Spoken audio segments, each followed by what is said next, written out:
रायाच्या आळंदी नगरीमध्ये हजारो लाखो वारकरी जे आहेत त्या आळंदी नगरीमध्ये आलेले आहेत। आपण आहोत ज्ञानोबा रायाच्या मामाचा जो वाडा आहे आणि थोड्या वेळामध्ये ज्ञानोबा रायाच्या पालखीचं जे प्रस्थान आहे ते मामाच्या वाड्यात होणार आहे। त्या मामाच्या वाड्यापाशी हजारो लाखो वारकरी जे आहेत ते जमलेले आहेत। आपण जाणून घेणार आहोत वारकऱ्यांची परंपरा कशी आहे किंवा किती वर्षापासून बाबा आपण ही वारी करताय।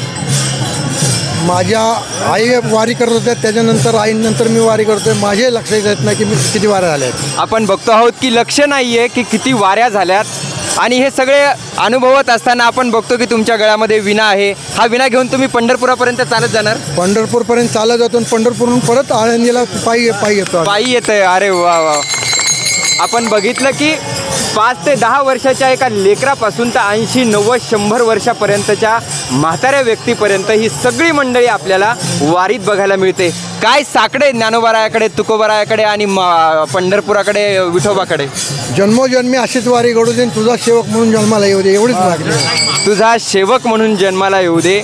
हे सगळं सुखदुःख जे आहे ते विसरून ही सगळी मंडळी जी आहे ती वारीमध्ये आपल्याला बघायला मिळते। खरं तर तुकोबारायाने सांगितलेलं आहे की सर्वांग निर्मळ चित्त जैसे गंगाजळ, तुका म्हणे जाती ताप दर्शने विश्रांती। एका दर्शनाने हे सगळं दुःख नाहीसं होतं।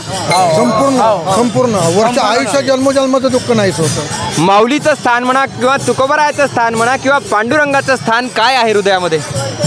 ते संजीवन आहे, ते त्याला काय माप नाही, त्याला ते आयुष्यभर कंटिन्यू जीवनात आहे सदा हृदयात। संजीवन आहे, अमर असं आहे भगवंताचं नाव प्रत्येकाच्या हृदयामध्ये। अतिशय बोलक्या अशा सगळ्यांच्या डोळ्यामध्ये पाणी आणणारा आनंदाचा हा जो क्षण आहे तो आपण माऊलीच्या दरबारामध्ये अनुभवतो आहोत। हे सगळे वारकऱ्यांचे बोल होते की हजारो वर्षांची परंपरा आहे आणि ही परंपरा चालवण्यासाठी, पुढे नेण्यासाठी हजारो अशा भगव्या पताका आपल्याला आळंदी नगरीमध्ये बघायला मिळतात। कॅमेरामन निखिल शुक्रे